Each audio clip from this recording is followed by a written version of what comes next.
Bonsoir à tous. Très cher Philippe Péninck, ce soir, nous consacrerons ce troisième webisode au domaine de la politique. Non sans la volonté de faire encore danser votre pouliche, malgré le sérieux qui caractérise ce sujet sensible. Le gourou, votre salarié, désireux en effet d'entrer en politique et sachant par ailleurs que cela a toujours été un peu son projet depuis le début, nous allons détailler son parcours politique ainsi que ses analyses bancales tout au long de ces dernières années.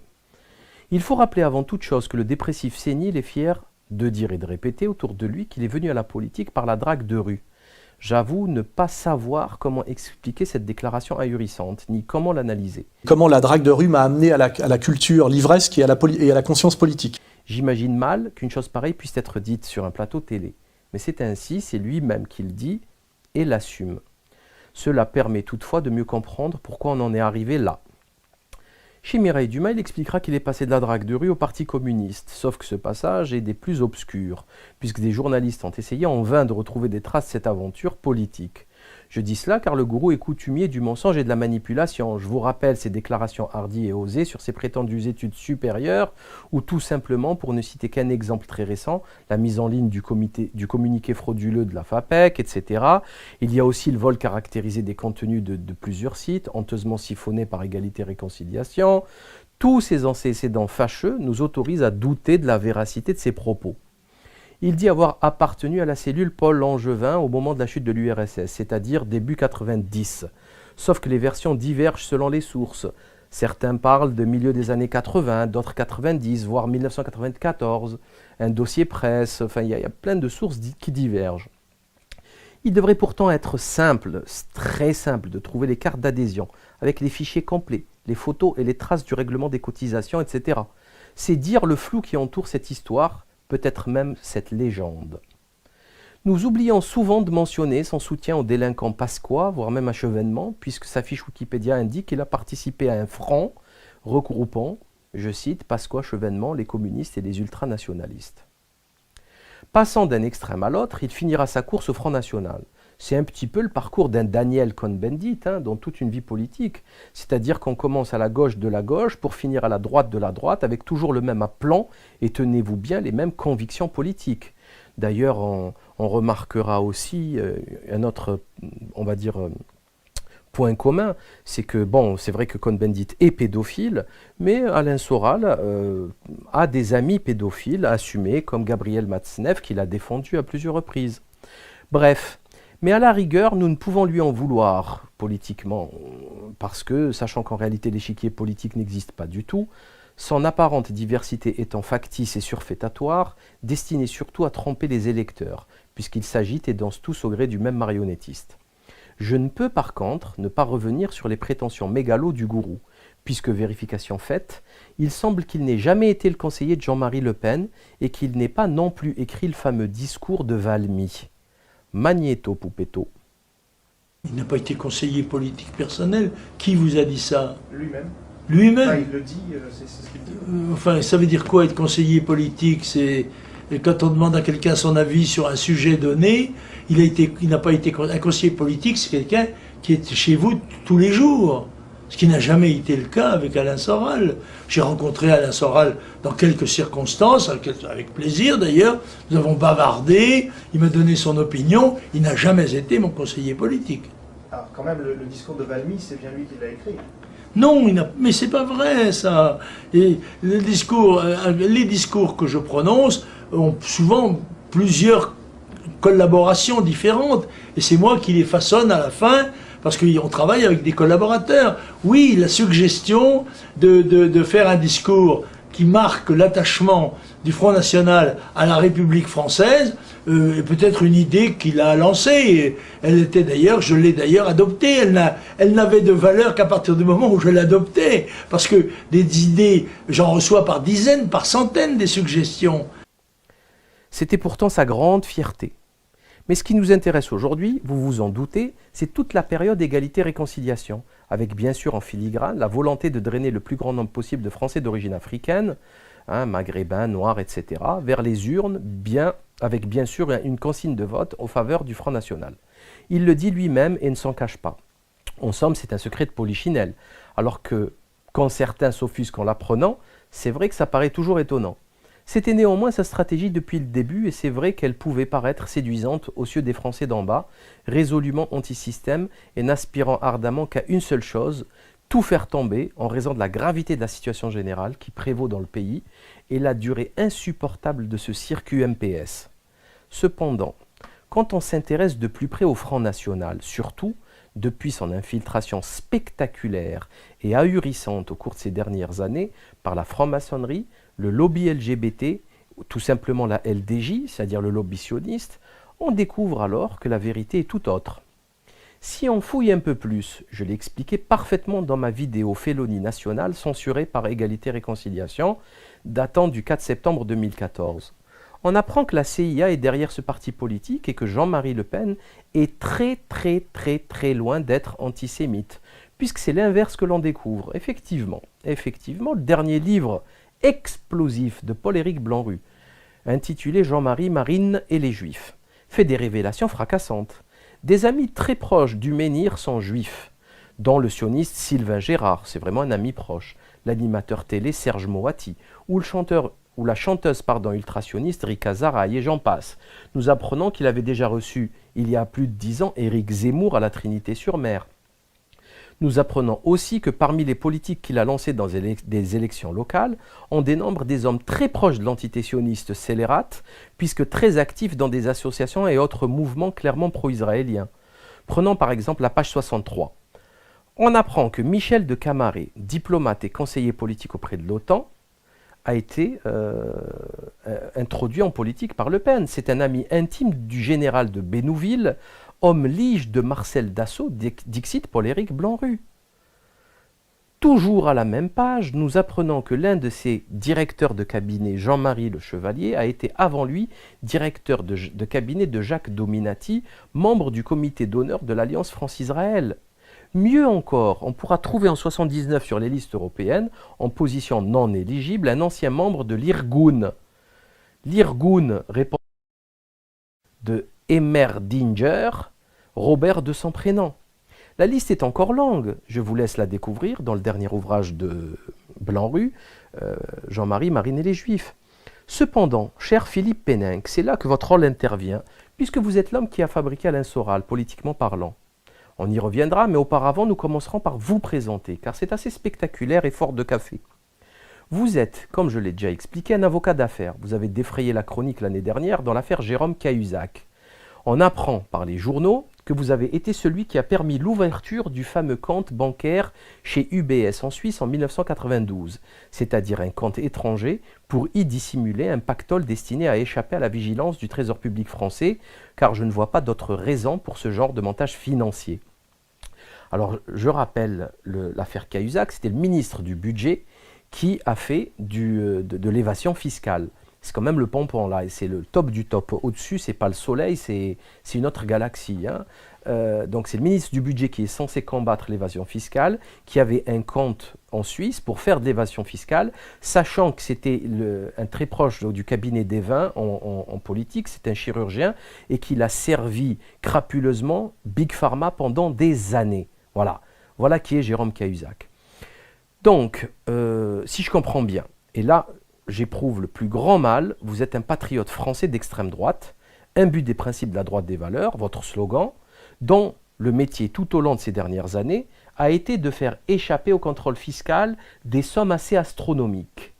Faut dire que celle-là, il fallait l'oser, hein, franchement. Donc, bien sûr, on me dira, oui, c'est totalement légal d'ouvrir des comptes. Ce qui est illégal, c'est de mettre de l'argent frauduleusement, pour frauder le fisc. Oui, bien sûr, on va tous en Suisse ou au Luxembourg ouvrir des comptes. C'est connu, bien sûr. En fait, vous êtes tous des clowns et je suis enclin à dire que le Front National, c'est un cirque, le cirque Zavata. D'ailleurs, tiens, Zavata était lui-même franc-maçon. Pourquoi donc parler de maçonnerie, me diriez-vous? Tout simplement parce que Jérôme Cahuzac était franc-maçon, et l'est toujours, du Grand Orient de France, et que vous êtes, cher Philippe Péninck, son ami intime depuis très longtemps, plus exactement depuis la fac. Vous passez vos vacances ensemble à la Bolle ou sur la Côte d'Azur, en famille, à jouer au golf à vos crescents, et même à investir en commun dans des mines d'argent au Pérou. Tout ceci est écrit dans les journaux. C'est quand même cocasse, ne trouvez-vous pas? qu'un militant d'extrême droite, qui plus est conseiller occulte de la patronne du Front National, soit l'ami intime d'un franc-maçon dégénéré de surcroît membre du Grand Orient de France, le pire ennemi historique de la droite extrême patriotique. De surcroît ministre du gouvernement traître socialo. C'est le pompon, cher Philippe. Qui peut faire mieux comme montage intellectuel aussi paradoxal? Moi j'en connais personnellement, c'est en général les maçons et les banksters. Mais pire que tout, dès que cette sordide affaire Cahuzac a été éventée par les médias, ce sont les déclarations ahurissantes et osées de Marine Le Pen qui sont choquantes, puisque magie de la politique politicienne, elle demandait froidement la démission de tout le gouvernement, la dissolution de l'Assemblée, et j'en passe. Magnéto Poupetto. Personne ne peut imaginer une demi-seconde que le président de la République et le chef du gouvernement n'étaient pas informés depuis plusieurs semaines de la réalité des faits qui étaient reprochés à M. Cahuzac.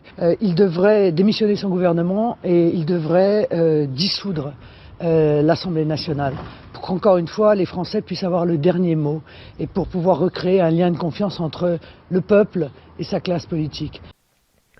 Alors que, comble de l'ignominie, c'était son conseiller le plus proche qui avait ouvert le compte du ministre du budget fraudeur et qu'elle savait tout depuis le début, c'est-à-dire vous-même Philippe Péninck. Il aurait été plus intéressant et juste et sage qu'elle demandât votre démission, cher Philippe, parce que là franchement c'est pathétique votre cirque. Là où vous imprimez votre touche savante, cher Philippe, c'est lors de l'éviction de votre poulain aux élections européennes de 2009 des listes du Front National.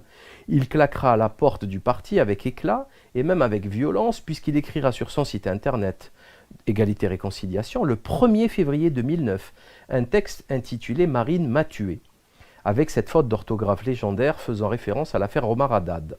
Ce texte qui défile à l'écran est extrêmement violent envers le nouveau Front National, dont la présidence sera dévolue prochainement comme en héritage à Marine. Les dynasties politiques n'existent pas qu'en Afrique. Résumons-nous. Il tient Marine pour responsable de son éviction, ce qu'il appelle une gabegie et se déclare victime d'un complot fomenté par elle-même ainsi que son compagnon Louis Alliot. Il traitera ce dernier d'Enrico Macias de Perpignan, rien que ça. Quant à la bande à Marine, il la traitera en ces termes, je le cite, cet agglomérat de multitransfuges, de marchands du temple et de cages aux folles. Pas mal. Il appuiera sur le fait que Marine manque d'autoritarisme et qu'elle est inapte au pouvoir car elle ne l'a pas conquis mais reçu en héritage. Pour finir par la phrase, elle est inapte à exercer le pouvoir pour ne l'avoir pas conquis et que son autoritarisme consistait à couper des têtes pour ne s'entourer au final que de courtisans et d'imbéciles. D'ailleurs, c'est la stratégie qu'a réalisée Soral à la tête d'Égalité Réconciliation, puisqu'il n'y a absolument plus de cadres dans cette association, hormis quelques-uns, mais c'est très loin d'être suffisant. Enfin, il enfoncera le clou en assimilant le marinisme social à l'antisionisme du PS ou au gaullisme de l'UMP, autrement dit un oxymore. Analyse très juste et objective de ce qu'est le Front National de 2009, sauf que, comme toujours, Soraël a le chic de pilpoliser à volonté, puisque le 9 février, 8 jours, le 9 février suivant sur RMC, 8 jours seulement après ce texte, dans l'émission des Grandes Gueules, il sera l'invité surprise qui, au téléphone, interviendra dans l'émission de Marine Le Pen.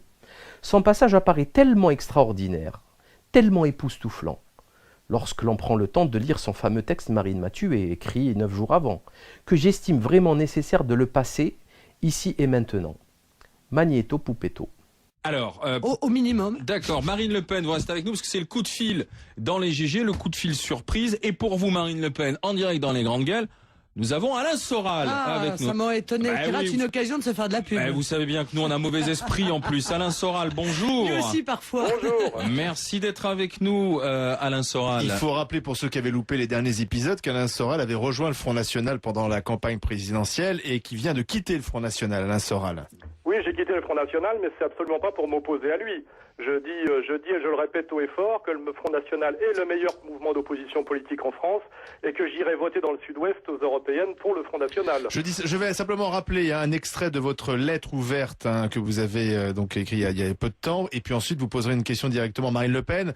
Voilà ce que vous écriviez: pour mettre le front en ordre de bataille afin d'aller collaborer à la réélection de Nicolas Sarkozy, la bande à Marine doit impérativement liquider ce qui faisait le front de papa, virer tous les opposants authentiques du système, qu'ils proviennent de la vieille droite des valeurs ou de la vraie gauche sociale, qui est votre cas, Alain Soral, c'est ça? Oui, mais ça, c'est des... Quand je suis C'est à vos l'intérieur mots. du Front National, je m'engueule avec Marine Le Pen. À l'extérieur, face à vous et face à vos méthodes, je la soutiens inconditionnellement. J'estime qu'elle fait un très bon travail. Et ce qu'elle vient de dire tout à l'heure sur le plan économique, social, sur la confusion entre lutte contre l'immigration et racisme, qui est très pervers, je suis 100% d'accord avec ce que je viens d'entendre et ce qu'elle vient de dire, et c'est totalement maligne. D'accord, mais Alain Soral, pourquoi est-ce que vous n'êtes pas candidat aux européennes finalement, parce que vous êtes d'accord sur plein de choses? Mais ça, ça c'est les problèmes de pesanteur d'appareil. Je pense effectivement que j'aurais été un meilleur opposant à M. Besancenot, notamment en Ile-de-France, que celui qui a été choisi. J'ai quitté le Front National pour pouvoir continuer à me battre pour des idées qui sont par ailleurs exactement celles que vient de défendre Marine Le Pen à l'antenne, et je la soutiens inconditionnellement dans ce combat. D'accord, mais pourquoi est-ce que vous n'êtes pas candidat aux européennes? Bah, c'est pas lui qui décide, le Voilà. pauvre. Oui, voilà. oui. Oui, mais alors pourquoi est-ce qu'on l'a écarté? Bah, c'est-à-dire, il y a une Puisque commission. vous êtes tous raccords, Oui, mais visiblement. écoutez, il y a une commission d'investiture. On peut pas mettre plusieurs pieds dans la même chaussure. Donc, dans cette commission d'investiture, il y a un certain nombre de gens qui ont défendu la candidature d'Alain Soral pour la 2e place. Il y en a d'autres qui ont soutenu un autre choix. Mais en l'occurrence, ça n'est pas de la faute d'Alain. Tout ça ne sont que des détails par rapport aux menaces qui pèsent sur la France. Mhm. Et moi, je me suis retiré du front, c'est absolument pas pour lui nuire, mais parce que je ne pouvais pas lui servir à grand-chose de l'intérieur. Et là, je le dis à Marine, je lui souhaite bonne chance dans ce combat pour les européennes. 2, je trouve que ce qu'elle vient de dire est exactement ce qu'il faut Ah, dire. vous êtes et en le train de vous discours le plus réconcilier, Alain légitime. Soral, vous regrettez vos propos alors? Absolument pas. Ah bah vous Mais dites deux moi, choses je suis différentes. à droite Quand vous des écrivez- valeurs, c'est-à-dire que Oui. je m'engueule avec Marine au front. Non, mais non, face non, à non, c'est l'ennemi, une lettre je suis ouverte. 100% solidaire. Alain Soral, non, c'est une lettre ouverte. Une lettre ouverte, par définition, c'est pour justement que ça soit lu publiquement et à l'extérieur du Front National. Et là, tout d'un coup, vous changez un peu. Là, vous êtes Non, pas du beaucoup tout, plus pas gentil. du tout. Je rejoins le Front National pour entendre les idées que Marine Le Pen vient de proférer sur l'économie, la manipulation de l'immigration. On fait croire qu'on parle de racisme alors qu'on parle en réalité de dumping social. Et j'avais rejoint le Front pour entendre exactement et que soit plus souvent dit exactement ce que vient de dire Marine. Le reste, c'est des histoires de cuisine interne, D'accord. d'engueulade. Mais ne comptez pas sur moi pour devenir un opposant du Front. Ah non, mais c'est sous pas ça. prétexte que je n'ai pas Non, pu mais faire il ce peut que y je avoir voulais au deux Front. lignes. Dans les partis, dans les partis démocratiques, il y a plusieurs lignes. On peut avoir des Je suis divergences. un peu plus à gauche que Marine sur des questions, peut-être effectivement par rapport aux Français musulmans, etc. Mais moi, je suis parti du front pour des raisons, je dirais, parce que je mettais la morale avant la politique. Mais je pense que sur le plan politique, les arguments de Marine étaient les bons et qu'à la limite, elle est plus politique que moi. Oui. Donc de toute façon, Mais je elle est moins dirais en morale. gros, par rapport aux échéances européennes et aux échéances du front, c'est elle qui a raison. Vous voyez, D'accord. moi je sais pourquoi je suis Mais parti, Alain- je le sais aussi. Ne comptez pas sur moi Ah, pour non, non, m'opposer non. à Marine dans les médias. Moi, je crois qu'Alain est un homme libre et qu'à la limite, il a peut-être, c'était peut-être l'erreur, c'était en fait de vouloir s'intégrer dans une structure qui a elle-même son histoire, parfois même ses pesanteurs. Donc, je veux dire que qu'Alain Soral, qui a des vraies idées sur toute une série de choses, des vraies idées intelligentes, monte son propre parti et fasse comprendre à toute une série du peuple, à toute une partie du peuple de gauche que il faut être patriote parce que la nation est justement la structure la plus performante pour assurer la sécurité, la prospérité et l'identité des peuples, ne me paraît pas être une Ah, vous mauvaise allez monter idée. un parti alors? J'ai monté une petite association qui s'appelle Égalité et Réconciliation et qui effectivement essaie de réconcilier les gens de gauche et les gens issus de l'immigration avec l'idée de nation. Voilà. Et en cela, mon travail est complémentaire de celui du Front. Il se trouve qu'il sera plus facile à faire à l'extérieur qu'à l'intérieur pour des raisons de Et pesanteur vous serez d'appareil. vous-même candidat aux européennes? Là, on va peut-être un peu vite. Mais comme moi, je vis dans le sud-ouest, je vais pouvoir voter Front National dans ma région. Donc, je n'aurai même pas de conflit d'intérêt avec la tête de liste en Ile-de-France, puisque je ne vote pas en Ile-de-France. Et je voudrais saluer le courage de Marine, parce que je pense que c'est très difficile dans ce monde médiatique très hostile d'être un militant du Front. Et face à l'ennemi, je serai toujours un solidaire des militants du Front National. Merci, Alain. Vous n'êtes pas une victime. Je t'embrasse, Marine. Au revoir, Alain. Donc, vous l'avez tous entendu. Marine fait du très bon travail et qu'il est hors de question de condamner le Front National. Il dit même qu'il la soutient sans condition. Dixit Sorael. Ce qui est très très fort lorsque l'on veut témoigner son appui à quelqu'un et faire passer un message. Il devient complètement ridicule et risible lorsqu'il dit qu'il se donne le droit de la critiquer en interne et certainement pas sur l'antenne de RMC. Oubliant que sa fameuse critique précédente en interne a été postée sur le site de ER et donc visible par tous, sans oublier la conférence de presse dans laquelle il a invité des journalistes et qu'il a diffusée sur le net. Elle défile actuellement sous vos yeux. Ce n'est donc plus de la critique interne, c'est de la critique interne nationale, puisque la planète entière a accès au texte Marine Mathieu maintenant. Il faut vraiment être timbré pour faire preuve d'une telle versatilité et surtout de dire une connerie pareille et de se ridiculiser à ce point. Vous voyez bien qu'il ne faut jamais faire de politique, ça rend bête.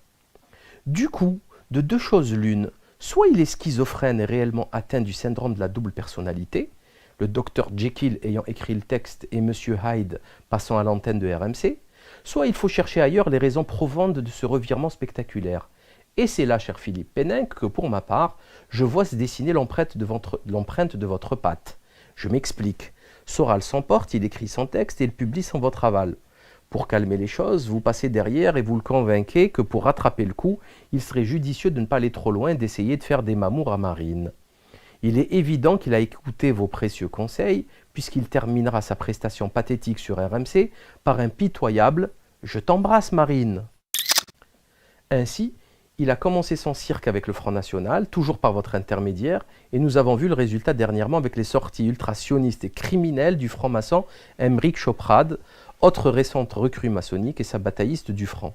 Regardez ma vidéo, la mascarade Choprad, ainsi que celle concernant son maître spirituel François Tual, grand maître du rite de Memphis Misraïm, franc-maçon de son état, sa batailliste. Tout ceci a terminé. D'ailleurs, comme il fallait s'y attendre en procès pour injure publique, un grand classique soraélien. Sans oublier, petit aparté, l'avocat clownesque, franc-maçon Gilbert Collard, qui vient de recevoir les félicitations de la LDJ pour sa défense assez ridicule de l'entité sioniste scélérate. Ce qui va nous permettre maintenant de parler opportunément de la LDJ. J'en ai déjà parlé dans le webisode hors série dans lequel je vous posais la question, cher Philippe, du pourquoi de la présence de la LDJ dans le rassemblement BBR du Front National en novembre 2006, dans lequel Dieudonné était passé vous rendre visite. Il est vrai que vous entretenez des liens plus qu'étroits avec son patron Jean-Claude Nataf, les photos faisant foi. N'est-ce pas merveilleux tout ceci, l'extrême droite qui fricote avec le lobby sioniste? Ceci ne peut être que le résultat de manœuvres maçonniques occultes et je vous soupçonne d'en être. Cher Philippe, si une personne disposant d'une information pertinente à ce sujet, pouvez-vous avoir la gentillesse de nous contacter, ce serait parfait. Merci d'avance. Concernant les analyses géopolitiques du gourou, il faut dire qu'elles manquent cruellement de finesse et de profondeur, notamment en ce qui concerne la Russie, la Syrie ou la Libye. La Libye de Kadhafi a été massacrée, totalement détruite par l'OTAN et l'Union européenne. Kadhafi a été tué d'une façon ignoble et le désordre y règne depuis que Sarko et Botul ont organisé ce massacre. Nous savons tous que le désordre engendre plus de morts qu'une guerre. Pour ma part, mes positions concernant Kadhafi ont été très claires dès le début. C'était une vraie crapule qui travaillait avec la franc-maçonnerie et j'en veux pour preuve ses liens étroits avec Berlusconi ou Luis Rega dit le sorcier, tous deux membres de la loge P2 et avec qui il a organisé un trafic d'armes, un commerce d'armes plutôt. On sait que la P2 était liée à la CIA, Licio Gelli, l'assassinat de Albino Luciani, le pape Jean-Paul Ier, etc. Donc la P2 était liée à la CIA et à l'OTAN et servait à entretenir la terreur grâce à la stratégie de la tension ou du stay behind. Tout le monde sait ça, c'est connu de tous. C'est écrit dans des dizaines de livres, anglais, italiens, français, etc. Des écoutes téléphoniques ont prouvé que Kadhafi et Berlusconi participaient à des orgies mémorables et qu'il aurait pris part au parti de Bunga Bunga avec son ami italien, friand de prostituées maghrébines mineures, voire l'affaire Rubygate. J'ai donc clairement identifié le félon Kadhafi, et j'ai bien eu raison puisque nous apprenons aujourd'hui qu'il avait financé la campagne électorale présidentielle de Sarkozy à hauteur de 40 millions d'euros. Et ça, c'est pas moi qui le dis, ce sont les salariés, les représentants de Kadhafi qui le disent, les patrons des services, etc. Comment peut-on imaginer qu'un leader musulman accepte de financer la campagne électorale d'un des pires ennemis de l'islam en considérant la façon avec laquelle a été traitée la communauté française musulmane durant le quinquennat Sarko? Est-il utile de rappeler le débat sur l'identité nationale, les lois sur le voile ou tout simplement la stigmatisation continue des musulmans pendant son règne? On a l'impression en 5 ans qu'il ne parlait que de ça. Ceci dit, il est évident que l'on n'acceptera jamais qu'un bombardement contre la Libye et son peuple se fasse, quel que soit le président en exercice. On n'acceptera jamais qu'un bombardement soit mené et exécuté en notre nom. Cela, malheureusement, peu de gens sont capables de le comprendre. Et vu que Soraël et ses analyses bancales omettent toujours de donner ce genre de détails, la confusion règne dans les esprits. Le monde n'est pas binaire, noir ou blanc, il est autrement plus complexe et subtil. Kadhafi n'a été que le pion d'un système qu'il dominait et qui le contrôlait et qui a décidé de s'en débarrasser le moment venu. Il n'avait absolument rien de musulman, ni par son comportement déviant connu de tous, dont notamment le culte voué à sa personnalité et à l'apparence de son physique sans cesse remodelé par la chirurgie esthétique, ni encore moins par ses politiques compromettantes et souvent déroutantes menées avec l'Occident. Nous pouvons rencontrer exactement le même type de débat concernant la Syrie de Bachar el-Assad. Encore une fois, j'ai réalisé une conférence et des vidéos pour expliquer que Bachar el-Assad, issu d'une famille alaouite, qui a hérité du pouvoir de son père Hafez. Elle est issue d'une secte sabbataïste et a hérité d'un pouvoir maçonnique. Je ne peux pas être plus clair que ça. Malheureusement, encore une fois, l'analyse du gourou est binaire, quitte à faire passer Bachar pour un héros et une victime, la seule victime étant évidemment le peuple syrien. Et quand on voit les images de la Syrie aujourd'hui, on comprend. Aucune nuance dans le discours malgré les preuves nombreuses de la supercherie de cette famille au pouvoir en Syrie depuis des décennies. Il suffit de visiter la Syrie une seule fois pour comprendre le délire alaouite des Assad, avec leurs photoportraits de 200 mètres carrés partout, sans oublier les massacres de Hama dans les années 80, etc. Dire cela, ce n'est pas jouer le jeu du Qatar et de ses dirigeants félants, c'est trop facile. Il faut juste décrire la réalité des choses sans tenir au réel afin d'essayer de mieux comprendre. Souvent, je recevais les critiques des propos tenus par le gourou sénile, comme si je pouvais être tenu responsable de ce que je n'ai jamais dit. Ce n'est pas parce qu'on est relayé sur un site quelconque que l'on est sur la ligne éditoriale de ce site. C'est tout de même ahurissant d'avoir à signaler ce genre de choses. Chacun doit prendre la responsabilité de ses propos et de ses choix. On ne pourra jamais être tenu responsable de ce que les autres disent ou font, d'autant que franchement, je n'ai vraiment pas de difficulté à avouer que j'ai eu tort, alors que le gourou, bonjour le mea culpa, vous pourrez attendre longtemps. Concernant la Russie, c'est encore pire, puisque l'on nous présente Vladimir Poutine comme un héros sauveur du monde. Il faut arrêter. Il est évident qu'en ayant été dans les services secrets russes depuis toujours, il est au courant de bien des choses et depuis très longtemps. Pourtant, il n'en dit rien. Je préfère de loin la position de Pierre Hilard concernant Poutine, puisque ce dernier, nous le savons, est citoyen d'honneur de la City, la capitale mondiale de l'usure et des banksters, au même titre que George Bush Jr. d'ailleurs. C'est curieux, non ? Il faut bien savoir que la City est totalement indépendante de Londres et possède un pouvoir absolu. N'oublions pas que la Russie fait preuve d'une forte et irrésistible inclination à la modernisation. Il suffit de regarder leur télé pour s'en convaincre. Pire encore, l'organisation stupide et coûteuse des Jeux Olympiques de Sotchi démontre que la Russie de Poutine fait partie du nouvel ordre mondial, l'ordre du pain et du cirque. Est-il utile de rappeler les liens plus qu'étroits qu'entretient Poutine avec l'entité sioniste scélérate ? Encore une fois, c'est pas noir ou blanc, c'est plus subtil que ça. La stratégie la plus intéressante du système pour gagner la guerre, c'est justement de créer la confusion. Je pense que la démoralisation et son corollaire, la lassitude, sont plus importants. Mais il est vrai que la confusion crée une inaptitude dans le cerveau des peuples à comprendre ce qu'il se passe et à saisir les enjeux, voire identifier et désigner l'ennemi réel. Il est aussi très important de ne pas se livrer à des conclusions hâtives et à des synthèses à chaud. Il faut attendre que les choses se clarifient, et le temps est souvent un facteur de bonification dans l'analyse et le jugement. Il faut avoir l'humilité de se dire « je ne comprends pas ce qui se passe, je vais donc attendre avant de prendre une décision ». Quant à la volonté actuelle de monter un parti politique réconciliation nationale, blabla, je le rappelle encore une fois, c'est une totale hérésie intellectuelle. J'en parle maintenant depuis des années, depuis que j'ai découvert sur le site d'Étienne Chouard le texte lumineux de la philosophe Simone Weil, et non de son homonyme l'avorteuse. Donc la philosophe Simone Weil qui a écrit une petite brochure intitulée « Notes sur la suppression générale des partis politiques ». Le hic, c'est que Soraël, le gourou, connaît parfaitement ce texte. Il sait très bien qu'un parti politique est une hérésie, une folie intellectuellement parlant. Un parti politique, c'est l'enfermement des cerveaux et l'empêchement violent quasi dictatorial de penser par soi-même, puisque l'on est censé servir l'objectif du parti. La philosophe Simone Weil a détaillé parfaitement tous les mécanismes de pouvoir mentaux des partis politiques et a prouvé d'une façon extrêmement simple et limpide que c'est totalement stupide et débile. Ce texte assez court est disponible gratuitement sur le site d'Étienne Chouard. Lisez-le de grâce. Sans mettre le philosophe Alain d'ailleurs entièrement d'accord avec elle. Voyez juste le cirque politique français actuel, ou d'ailleurs les autres pays occidentaux ou maghrébins, c'est partout pareil, pour comprendre que l'existence des partis politiques n'est rien d'autre qu'un sabotage de la vie publique. Combien de fois avons-nous remarqué qu'un politique de gauche critiquait une décision de droite, même si elle était judicieuse et bonne pour le peuple et vice-versa?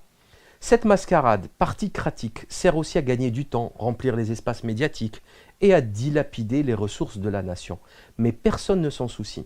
Les hommes politiques sont pour ainsi dire en campagne permanente, car ayant été élus la veille, ils commencent déjà dès le lendemain à préparer la campagne électorale suivante, sans parler du temps qu'ils consacrent durant pratiquement toute une année à organiser meetings et visites, ce qui les empêche de faire le travail pour lequel ils ont été élus et pour lequel ils sont grassement payés. Franchement, pour ceux qui connaissent un peu comment fonctionne le système politique, comme j'ai eu à le découvrir à Marseille au cours de mes activités associatives, ainsi que lors de ma législative en 2012, il est impossible et inconcevable de faire quoi que ce soit pour faire bouger les choses de l'intérieur, c'est-à-dire en jouant le jeu, car tout est verrouillé. Chaque politique dispose de son réseau de clientèle, qu'il a grassement payé, rémunéré ou remercié et qui lui restera fidèle lors de toutes les campagnes suivantes. Pour ce faire, ils offriront la priorité à leurs toutous, des appartements, des CDI et que sais-je encore au niveau de la municipalité ou du conseil général. D'autres exigeront des retours sur subventions ou carrément des enveloppes lors d'attribution d'appartements. C'est la corruption pure et simple. L'affaire de la franc-maçonne Sylvie Andrieux en est un exemple patent et extraordinairement limpide quant au fonctionnement de ce clientélisme politique. Alors on peut citer aussi l'affaire de Serge Dassault, exactement de la même manière à Paris. Cet argent servira à créer des caisses noires afin de pouvoir faire de belles campagnes d'affichage agressives comme celles que nous avons connues en 2012. Car si le budget de la campagne est limité à 70 000 €, il est évident que certains ont dépassé largement ces montants. Il est impossible de rivaliser avec ces voyous qui de surcroît cultivent une certaine connivence avec les médias qui ne cessent de les inviter sur les plateaux télé ou de les interviewer dans les journaux locaux, ce qui ne sera jamais notre cas. On l'a vu pendant ma législative. Ce qui est déconcertant et inquiétant, c'est que le gourou le sait. Et dans une conférence avec Gabriela Dinolfi réalisée à Nice le 10 mars dernier, 2013, il expliquait dans le détail l'absurdité d'une telle décision et ses conséquences. Magnéto, Poupetto. J'ai déjà dit non, franchement. J'ai dit pourquoi. J'ai dit d'abord parce qu'on ne fait pas le poids, parce que la politique est quelque chose de très très pervers, que si je me rentrais en politique, je serais un concurrent du Front National, donc ça ne servirait pas à grand chose, et on me mettrait dans cette case évidemment par tous les moyens. Que surtout, ce que j'ai expliqué, c'est que la politique, c'est une manière de faire rentrer de l'argent par le financement public des partis politiques, ce qui est très pervers. Et il faut de l'argent pour que ça fonctionne. Donc ça veut dire qu'à un moment donné, il y a des élections locales, c'est là où on peut gagner de l'argent. C'est-à-dire que toi, je vais te demander de te présenter dans ton coin sous l'étiquette égalité-réconciliation. Le jour où je vais faire ça, je suis un salaud, je vais foutre ta vie en l'air, je le sais. Tu vas avoir tes gosses qui vont se faire agresser à l'école, on va crever les pneus de ta bagnole, tu vas peut-être être obligé de déménager. Il y a des gens qui m'ont pas cru quand je leur ai dit ça. Il y a une médecin marocaine qui était à Bruxelles et qui m'a dit « C'est très beau ce que tu fais, l'égalité et la réconciliation, tout le monde peut être pour, je vais organiser une conférence de toi là-bas, mon frère est député socialiste, je risque rien. » Ils ont menacé ses gosses à l'école, ils ont cramé sa bagnole, elle a fait un cancer du sein, une dépression nerveuse. Et j'ai plus de nouvelles d'elle, tu vois. Et je lui avais dit de pas le faire, tu vois ce que je veux dire. Moi, j'ai horreur des salopards de 50 ans qui poussent des jeunes de 20 ans à aller se faire buter ou à faire des conneries, parce que moi, me rapporte quelque chose. Je fais de la formation parce que je peux le faire, des conférences, de la réconciliation, du réseau, de l'édition, etc. Faire de la politique politicienne, c'est de toute façon du mensonge professionnel. Ce n'est que du compromis.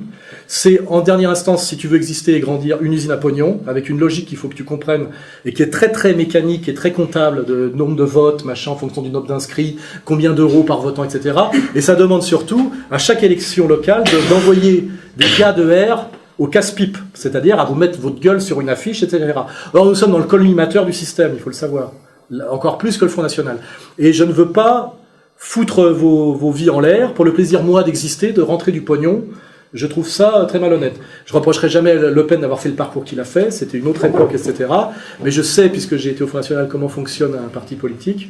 Le Front National a failli disparaître pour des raisons simples, pour des raisons comptables. C'est qu'à un moment donné, ils ont fait moins de 5% à une élection, et ils ont failli déposer le bilan. Ils avaient heureusement un trésor de guerre qui était le paquebot, qui leur a permis d'avoir un crédit relais et d'arriver finalement à le vendre. S'ils n'avaient pas eu ce truc-là, ils auraient disparu. Ce qui veut dire que ce qui aurait fait disparaître le Front National, dans une période où toutes leurs idées sont en hausse, c'est d'avoir fait moins de 5% à un moment donné à une élection. Tu vois ? avec des problèmes de prêts bancaires, etc. Donc la politique est très liée à l'argent, est très liée au compromis, est très liée à beaucoup de tactiques. Et il y a tellement de tactiques qu'à la fin, il n'y a plus de stratégie. C'est-à-dire que il faut déjà survivre au jour le jour. On est toujours obligé de répondre du tac au tac à des questions sociétales immédiates. Est-ce que je vais à la manif pour le mariage pour tous ou est-ce que j'y vais pas? Je vais dire même un truc orgueilleux, j'ai trop de talent pour faire de la politique. Je pense que c'est un truc de médiocre, sauf en période révolutionnaire. Moi, je suis un peu un artiste aussi, et c'est un truc d'avocat, la politique. Moi, je suis un écrivain, j'ai écrit 11 bouquins, dont des romans. Je pense avoir un peu de classe et un peu de talent, et j'en ai trop pour faire de la politique. Je laisse ça à des avocats ratés, et à des gens qui aiment le pognon, etc. Voilà. Et surtout, je donne un instant, je ne veux pas vous foutre dans la merde. Et je vous garantis que si on part en politique et que je joue sur votre naïveté, je vais foutre la vie en l'air de la moitié d'entre vous. Hein. Et je le sais pertinemment. Et là, on aura beaucoup plus d'emmerdes qu'on en a déjà. Hein. Et en plus, on n'est même pas sûr de faire des scores, parce qu'en réalité, c'est pas parce que les gens aiment bien ce qu'on fait, qu'ils regardent les vidéos, etc., qu'à un moment donné, dans une élection, ils prétendent toujours voter utile. Et puis en dernier instant, je vais vous le dire, je ne suis pas démocrate. Hein, je pense qu'il est honteux de prendre le pouvoir par les urnes. Dans une autre vidéo, on le voit insulter les politiques en les traitant de mauvais avocats ratés, ne servant qu'à se faire du fric, etc. Magnéto, Poupetto.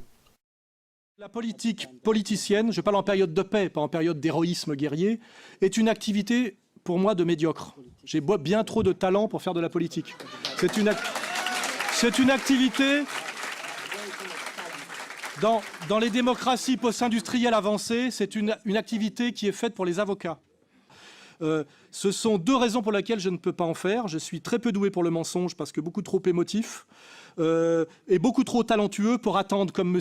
Alliot, 10 ans à passer dans le lit de Marine Le Pen, ce qui est quand même une forme de courage, pour finir député européen.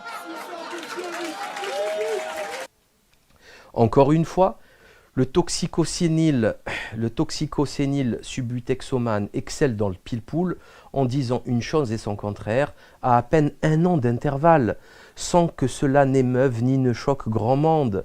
C'est du Soraël en mode auto-reverse. Sinon, comment expliquer que les vérités d'hier deviennent les mensonges d'aujourd'hui? Il n'a eu pour résultat que de décrédibiliser notre travail avec ses multiples dérives et bourdes mémorables. Un vrai boulet. D'aucuns me diront, mais que faire alors? C'est pourtant très simple. Il faut informer continuellement encore et encore nos concitoyens sur la réalité du système actuel. Moi, quand je me présente aux législatives en 2012, d'abord, c'est en candidat libre, il n'y a aucun parti politique, mais c'est surtout pour informer les gens, pour avoir une tribune, pour mobiliser des gens. D'ailleurs, c'est extraordinaire. J'ai rencontré une personne il y a 3 mois à Carrefour en faisant des courses qui s'est excusé parce qu'il était, d'ailleurs je le salue, je salue son honneur et sa dignité parce qu'il a eu le courage de dire qu'il s'était planté en soutenant Karim Zeribi et que j'avais raison in fine. Donc on plante des graines, c'est tout. Il faut informer les gens. On n'était pas là pour gagner, vous plaisantez. Vous ne pouvez pas gagner contre Zeribi ou Gibraïel, c'est impossible. Les types, ils ont 5 fourgonnettes, 5 kangous, ils affichent 24 heures sur 24.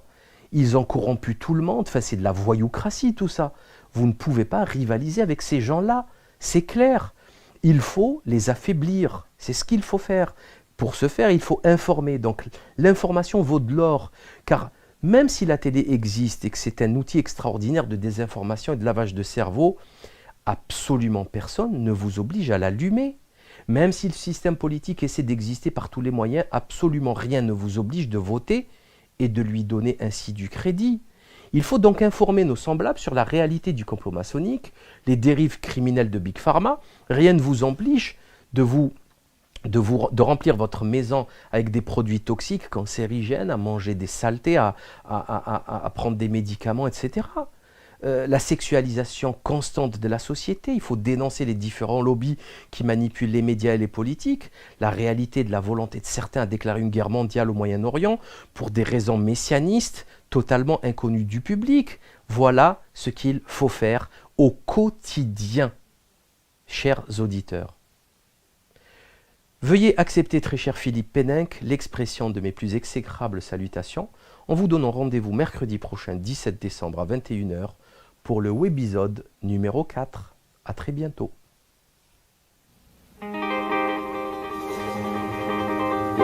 Thank you.